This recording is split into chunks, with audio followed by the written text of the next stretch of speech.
भाई साहब नमस्ते, कैसे हो? नमस्ते जी, सत श्री अकाल जी। सत बढ़िया श्री जी। अकाल।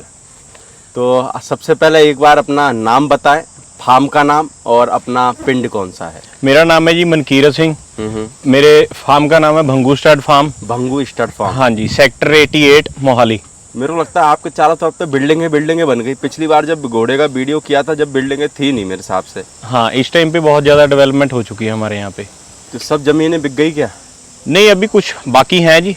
अभी एक सेक्टर बाकी पड़ा है बीच में। तो आपकी जमीन गई कि नहीं गई? आधी चलेगी, आधी रह गई है। तो मैं अभी सबसे पहले जानना चाहूँगा कि अपने पास में कितने हैं प्रेजेंट टाइम में घोड़ा घोड़ी? मेरे पास 8 हैं जी अभी जानवर। 8 है। हाँ जी। ओके, तो 8 में क्या क्या है अपने पास में? 8 में एक स्टालियन है, 3 मेयर्स हैं और बाकी बच्चियां हैं। ओके, तो अपना पास में जो सबसे मेन घोड़ा है, हाँ जो भी अपने सामने खड़ा हुआ है, इसका नाम क्या है? इसका नाम ब्लैक किंग है जी। Black king. हाँ जी। तो ब्लैक किंग क्यों नाम रखा गया है इसका? ये जब छोटा था ना, तब ऐसे लगता था जैसे कि जब चल के आता था ऐसे लगता था जैसे कोई राजा आ रहा होता है। अच्छा। और उस टाइम पे सोचा और रख दिया। ओके जी। तो अगर इसकी मार्किंग की बात करें तो मार्किंग क्या है अभी प्रेजेंट टाइम में? इसके चारों पांव ब्लैक हैं जी। और ओनली माथे पे ब्लेज है। माथे पे ब्लेज है? हाँ जी हाँ। और इसके बाप की बात करें तो बाप कौन है? बाप इसका काला कांटा है जी। काला कांटा है जी। अगर काले कांटे में अगर बात करें तो इस तरीके के और भी बच्चे हैं क्या? मैंने तो जी आज तक काले कांटे का ओनली ब्लेज वाला यही देखा है। बाकी हो सकता है जी मार्केट में होंगे। ओके। जो हमने नहीं देखे। हाँ जी। तो अगर इसकी हाइट की बात करें तो हाइट में कितना होगा? ये हाइट में लोगों वाला झूठ तो हमसे बोला नहीं जाता। हाँ। कि वो 62 वाले को 65 बना लेते हैं। हमारा विद स्टिक 62 है। 62 जी। पर 62 से तो ज्यादा लगता है। नहीं, कम ही बता के फायदा है जी। अच्छा, कम बताने में फायदा है। पर क्योंकि मैं बोल रहा हूँ 62 से तो ज्यादा है। नहीं। तो अगर बात करें इसकी माँ की, तो माँ कौन है इसकी? इसकी माँ सुंदर घोड़े की बच्ची थी। सुंदर घोड़े की? जी। ओके। तो माँ अभी किसके पास में है इसकी? अभी इसकी माँ जगप्रीत भाई के पास में है। जगप्रीत भाई के पास में है? जी। ओके। जिनके पास में खलीफा घोड़ा है? जी जी, उनके पास में ही है। ओके। तो इसकी माँ की क्या उम्र हो गई होगी अभी? इसकी माँ की तकरीबन होगी जी 8 साढ़े 8 साल। 8 साढ़े 8 साल। जी। ओके। और तो जो ये ब्लैक किंग है, इसकी खुद की कितनी उम्र हो गई है अभी? ये अभी 40 हो रहा है जी। 4 दांत कर रहा है। 4 दांत कर रहा है? हाँ जी। तो कितने मंथ का हो गया होगा? ये तकरीबन हो गया जी 3.25 साल का। 3.25 साल का। हाँ जी। और अगर बात करें तो मेरे को लगता है कि इस बार तो शायद आप हिंदुस्तान के सारे शो में लेके गए हो इसको, है ना? हाँ भाई साहब। तो तकरीबन कितनी बार ये विनर बन चुका है और किस किस शो में बन चुका है, ये कहाँ लेके जा चुके हैं, उसके बारे में जरा बताएं। ये 11 शोज में विनर रह चुका है जी अब तक टोटल। 11 शो में? हाँ, 11 शो में रह चुका है, जिसमें 4 तो मिल्क टीथ के शोज हैं और 4 टू टीथ के शोज हैं। ओके। और इसमें 3 जो हैं वो अभी 4 टीथ कर गया है, वो उसके हैं स्टालियन कैटेगरी के। ओके जी। तो कितनी बार विनर बन गया जिसमें टोटल कि अगर हिसाब लगाएं तो? 11 बार बन चुका है जी। 11 बार? 11 बार जी। तो ऑल ओवर इंडिया घुमा दिया इसको? नहीं, अभी तकरीबन बचा है। महसाना शो हो गया। और 1-2 शोज हैं जो कि खाली महाराष्ट्र वाले शो बच गए। हाँ, बस वो रह गए हैं। बाकी सारे में जी जा चुका है। जोधपुर में भी गया था, वहाँ सेकंड आया था। ओके जी। मेरे को लगता है फर्स्ट और सेकंड में कोई ज्यादा फर्क तो रहता नहीं है, क्योंकि पॉइंट पर का फर्क आ जाता है। 1-8 पॉइंट का फर्क होता है जी। बिल्कुल। तो मान के चलो एक तरीके से सेकंड वाला भी फर्स्ट के बराबर ही रहता है। ये हरियाणा में फर्स्ट आया जी अभी। जो पीडीएफ वाला शो हुआ था। डीएफए होता है? डीएफए। अच्छा, डीएफए। हाँ। ओके। तो वो तो शो घोड़ों के अलावा जैसे गाय भैंस वगैरह सब का? हाँ, सभी एनिमल्स का होता है। गवर्नमेंट के द्वारा ऑर्गेनाइज होता है वो। ओके जी। तो अभी अपने पास में इसकी ब्रीडिंग चालू कर दी है क्या? अभी ब्रीडिंग हो चुकी है जी। घोड़ियां 2 रिजल्ट तो मेरे घर पे है आए हुए और 3 रिजल्ट्स बाहर आ चुके हैं। और बाकी घोड़ियां अभी तैयारी पे है, कोई 1-2 महीने के अंदर अंदर बच्चे दे देंगी। तो कितने घोड़ियां मेट करा चुके हो आप? इस टाइम राउंड अबाउट इससे 18 मेयर्स हो चुकी हैं मेट। ओके। और रिजल्ट कितने? 5 रिजल्ट 5 आ चुके हैं जी। तो रिजल्ट में क्या खासियत देखने के लिए मिल रही है? रिजल्ट में देखा जाए, देखो, एक तो आजकल जो है कंफर्मेशन जो करेक्ट चाहिए कि कंफर्मेशन अच्छी हो, नेक क्वालिटी हो, ईयर्स हो, जो शो में compete करने के लायक बच्चा हो, वो चीजें ये बच्चों में बहुत प्रोड्यूस कर रहा है। ओके जी। तो अगर मैं बात करूं आपके घोड़े की, आपके घोड़े में आपको क्या खासियत लगती है? देखो, हर किसी के लिए अपना घोड़ा इंडिया का सबसे बेस्ट घोड़ा होता है, पर हर किसी को क्या अपने घोड़े की एक खासियत होती है कि भाई मेरे घोड़े में मेरे को ये अच्छा लगता है।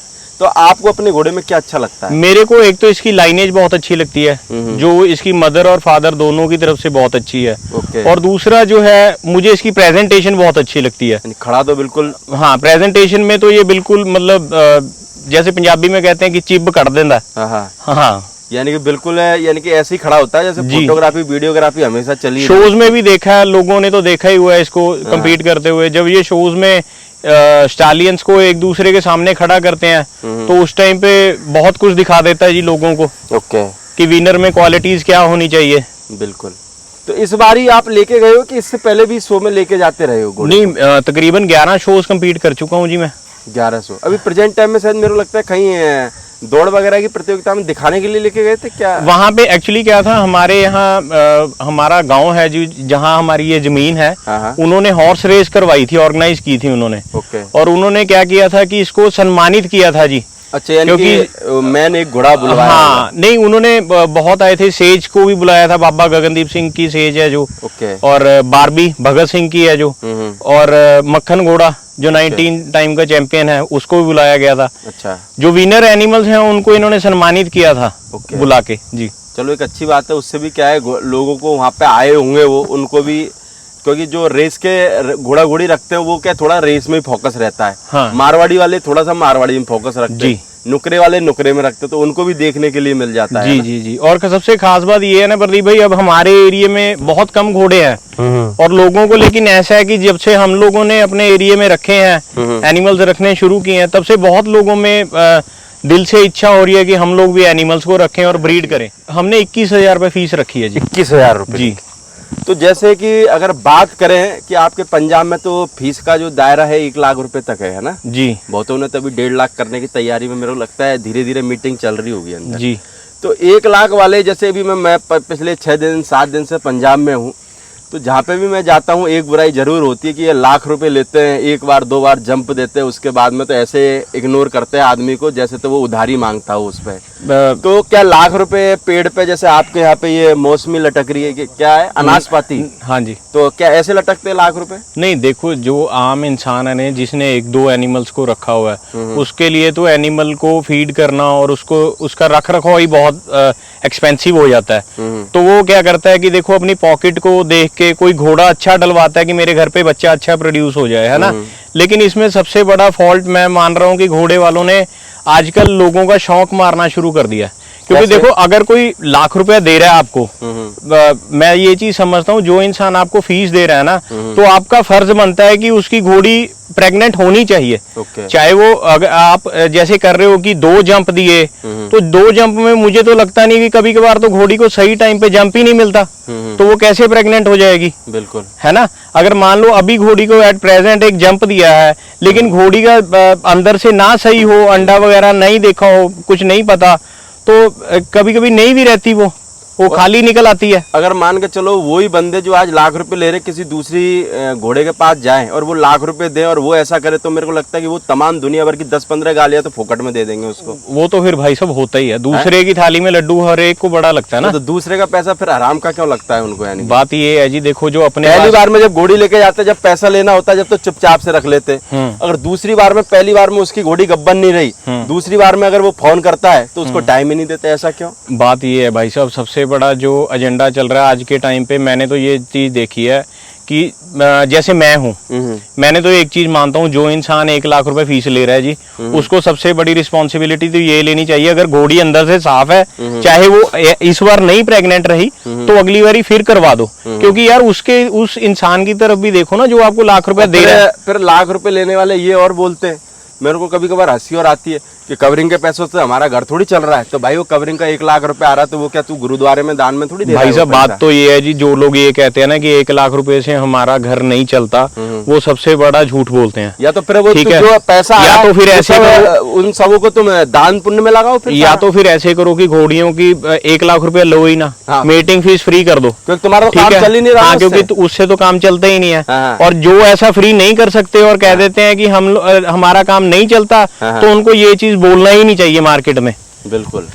तो अभी जैसे कि मार्केट में अभी डीएनए का भी बहुत जोर शोर से चल रहा है ना, और झूठ साहब तो पहले भी चलता था और आज तो और चल रहा है, क्योंकि अभी तो घोड़े वालों की गर्मी की छुट्टी लगी हुई है ना। जी जी तो जी गर्मी की छुट्टी में तो और सेटिंग बैठाई जाती है। जी। तो जैसे डीएनए का जो प्रकरण है, बड़े बड़े घोड़े वालों की घोड़ियां अननोन निकल चुकी है, जब भी शांत बैठे हुए हैं।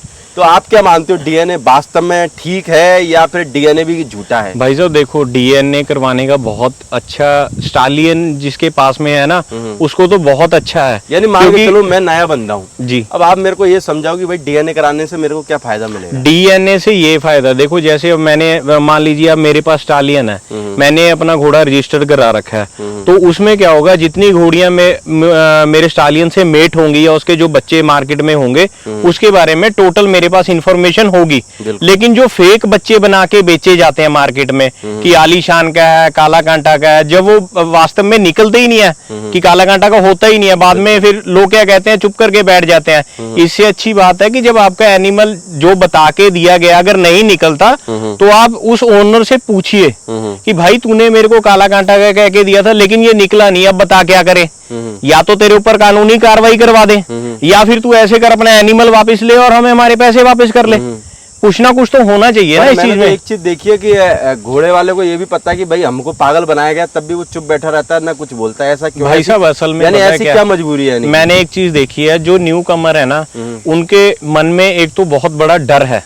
किस चीज का डर? ये है कि अगर हम लोग इनके बारे में कुछ बोलते हैं, जैसे अच्छे ब्रीडर्स के एनिमल्स हैं, देवराज है, दिलवाग है, काला कांटा है, प्रभात है, बहुत सारे स्टैलियन हैं। चलो इंडिया के जो भी मैन घोड़े, मैं एक बात बताता हूँ, जो अननोन स्टैलियंस हैं उनके बच्चों को तकरीबन 99% तो इन घोड़ों के बना के बेचा जाता है। बिल्कुल बेचा जा रहा है। 10-15 घोड़े हाँ। जो फेमस है, और इसमें सबसे बड़ी गलती मेरे हिसाब से तो बायर्स की भी है, क्योंकि बायर एक एप्रोप्रिएट ना नाम लेके चलता है कि मेरे को देवरा या दिलवाग का बच्चा चाहिए, चाहे वो टट्टू निकल जाए, ठीक है। लेकिन मैं क्या कहना चाहता हूँ, अगर कोई भी इंसान एनिमल को बाय करना चाहता है, वो एनिमल को देखे, ना कि उसके सायर को देखे। हो सकता है कि भाई किसी अननोन स्टालियन का बच्चा इतना अच्छा निकल के प्रोड्यूस हो जाए जो कल को मार्केट को हिला के रख दे।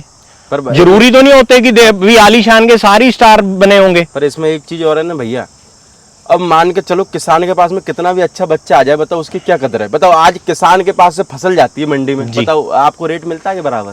भाई साहब आपसे आलू 2 रुपए में लेते हैं, मंडी वाले 20 रुपए में बेचते, बताओ आपको क्या मिल रहा है? भाई साहब तो ऐसे ही घोड़ा अगर मान के चलो आपके घर कितना भी अच्छा बच्चा आ गया, पर उसका हो क्या रहा है आज के टाइम में? नहीं, मैं एक चीज बताता हूँ, इसमें सबसे बड़ा फॉल्ट फिर बायर्स का आता है। बायर क्या करता है, बायर को ना अगर किसी आम घर में जाता है, मान लो किसी किसान के घर में बच्चा लेने के लिए जा रहा है, घोड़ा लेने जाए, घोड़ी लेने जाए, कुछ भी हो, ठीक है, तो वहां जाके क्या कहता है कि यार नहीं, ये तो इतना महंगा हो नहीं सकता, क्योंकि वो एक आम नॉर्मल किसान के घर पे खड़ा है, ठीक है जी। और अगर वही चीज किसी अच्छे ब्रीडर के घर में, या जिसका मान लो भी जैसे आजकल तो BMW के शोरूम्स ही कहलाने लगे हैं, जो बड़े ब्रीडर्स हैं, जब उनके फार्म्स पे चले जाती है चीज, तो वो लोग ठोक बजा के बेचते हैं पूरा। वो लोग अगर उन्होंने कह दिया कि 51 लाख का बच्चा देना है, तो वो 51 का ही लेंगे। और वहाँ पे तो मेरे को लगता है बोलते भी नहीं है, वहां जाके बोलते भी नहीं है, नहीं मुंह नहीं खुलता जी उनका वहां पे। तो इस हिसाब से तो मेरे को लगता है कि नया आदमी जो है, जब तक खुद ही नहीं सुधरेगा, जब तक कुछ नहीं हो सकता। भाई साहब नए आदमी को ना सबसे पहली चीज ये सोचनी चाहिए कि मैं ब्रीडिंग करना चाहता हूँ या मैं एनिमल शो करना चाहता हूँ, ठीक है जी। जैसा एनिमल आप खरीदना चाहते हो, घूमो फिरो, ये जरूरी नहीं होता है कि एक आपने किसी एक खास इंसान का नाम ले दिया, उसी के घर से जाओ खरीदने, ठीक है। और अगर आप किसी खास इंसान के पास खास एनिमल की पेशकश लेके जाओगे ना, तो मेरे को तो लगता है 100% गलत बच्चा ही मिलता है आपको, क्योंकि वो उसमें असल सच्चाई होती नहीं है। वो क्या 1-2 दिन के अंदर आपको फोन करेगा, हाँ भाई साहब उस फलाने सिंह के पास बच्चा खड़ा है, वो आके ले लेना, वो आप मांग रहे थे उसी घोड़े का है वो भाई साहब वही है ना, वो पूरी फिर गुल्फा गैंग वाला गेम चल पड़ता है। पर मेरे को तो अभी ऐसा लग रहा है कि घोड़े रखने से ज्यादा घोड़े ना रख के अगर दलाली करी जाए तो घोड़ा लाइन में ज्यादा पैसा है। हाँ उसमें ज्यादा है जी, है उसमें ज्यादा। तो जो भी बहुत सारे लोग हैं वो बोलते हैं कि हम घोड़ा लाइन में पैसा कमाने चाहते हैं, तो उन सभी लोगों को बोलूंगा एक गाड़ी ले लो और दलाल बन जाओ। भाई पता बात अच्छा रहेगा। देखो मैं एक चीज बताता हूँ, जो इंसान हमेशा सच बोल के एनिमल बेचेगा उसका कुछ नहीं हो रहा है आज, उसका वो खत्म होता जा रहा है। और जो इंसान झूठ बोल के बच्चे बेच रहा है मार्केट में, वो इस टाइम पूरी स्टार बना हुआ है, वो स्टार है। इंसान इतना माल बेच रहा है कि उस पर कम पड़ जा रहा माल, वो तो है ही है जी। पर यानी कि कुल मिला के ये कि सच का व्यापार तो आदमी अगर करेगा तो गड्ढे में ही जाएगा। आराम से जी, आराम है? से जाएगा। और सच का तो आजकल कुछ भी नहीं चलता, वो चाहे घोड़ों का व्यापार है चाहे किसी और और चीज़ का। हमारे कुछ जो नए लोग हैं और घोड़े वाले भी ऐसे हो गए, अगर कोई आदमी कितना भी छाती भी चीर देना तो भी भरोसा नहीं करता, और एक दूसरा आदमी खाली मुंह से कुछ बोल देगा ना तो सब कुछ भरोसा भाई कर साहब लेगा। बात वही हो जाती है ना, एक इंसान को आप स्टार बना के पेश कर लेते हो कि इसके पास में ऐसा जानवर है, लेकिन वो बाद में अगर ना निकले। अब मेरे फ्रेंड के साथ रीसेंट हुआ है, उन्होंने 2 बच्चियां बाय की थी, मैं इंसान का नाम तो नहीं लेना चाहूंगा, ना बायर का ना सेलर का, ना अपन को किसी ठीक का है? नाम लेना ही नहीं हाँ, है। तो उन्होंने क्या किया, उन्होंने एक प्रभात की बच्ची कह के बेची थी और एक काला कांटा की कह के बेची थी, दोनों उन्होंने डीएनए टेस्टिंग के लिए भेज दी। ओके। बल्कि 1.5 साल हो गया उनको पालते हुए बच्चियों को, बिल्कुल। तो तैयार हो चुकी हैं बच्चियां, ये इसमें कोई दो राय नहीं है, बच्चियां बहुत खूबसूरत हैं, ठीक है। लेकिन उन्होंने मान लो जैसे वो 5 लाख की बच्ची थी, लेकिन वहां जब प्रभात की स्टैंप लग गई तो वो 15 की हो गई, ओके। ठीक है। और वहां जब डीएनए टेस्ट करवाया तो प्रभात की निकली भी नहीं। फिर क्या हुआ? होना क्या था, चुप करके बैठ जाते हैं, वही करना क्या, कार्रवाई तो समझ होती में नहीं है। आता यार, ऐसी क्या मजबूरी है कि चुप करके बैठ जाते हैं धोखा होने के बाद? भाई असल या तो लोग डरते हैं कि हमारी भी यही बदनामी डरते हो होगी। क्या? वो बहुत बड़ा वो है क्या, कोई चीफ मिनिस्टर? अब क्या कह सकते हैं, क्या है? पता अगला क्या निकलता है क्या नहीं निकलता आगे कुछ से। नहीं भाई, गलत तेरे साथ में हुआ है तो बोल तो सही। भाई बात ऐसे है ना, आज के टाइम पे लोग अपनी इज्जत को ज्यादा प्रेफरेंस दे रहे हैं कि हमारा भी नाम खराब हो रहा है। तो भाई नाम खराब हो रहा है तो अब वहां जब डीएनए में अननोन लिख के आता है तो वो लोग अब अननोन से ही संतुष्ट हैं, क्योंकि उनको पता है कि यार हमारा जानवर है, हमारे घर पे खड़ा है। फिर बाद में बंदा यही सोच लेता है कि यार मेरा जानवर है, चलो नहीं निकला तो क्या कर सकते हैं, हमारे घर पे खड़ा है, ठीक है, उसको प्रेग्नेंट करा लेते हैं, फिर बच्चे ले लेते हैं और किसी से। यानी अननोन बच्चा बताओ 15-15 20-20 लाख में खरीदते हैं, और जो गरीब किसान के घर पे गारंटी के साथ में खड़ा है उसको 5 लाख में खरीदने को तैयार नहीं है। होता है जी, सब कुछ हो रहा है इस टाइम पे मार्केट में। ओके, थैंक यू बंगू भाई इतनी जानकारी देने के लिए और नए लोगों को इतना गाइड करने के लिए। थैंक यू भाई साहब। क्योंकि मेरे को लगता है कि नए लोगों को गाइड करना भी आज उतना ही जरूरी है जितना वो घोड़ा ले रहे। जी ठीक, ओके, थैंक यू जी, थैंक यू।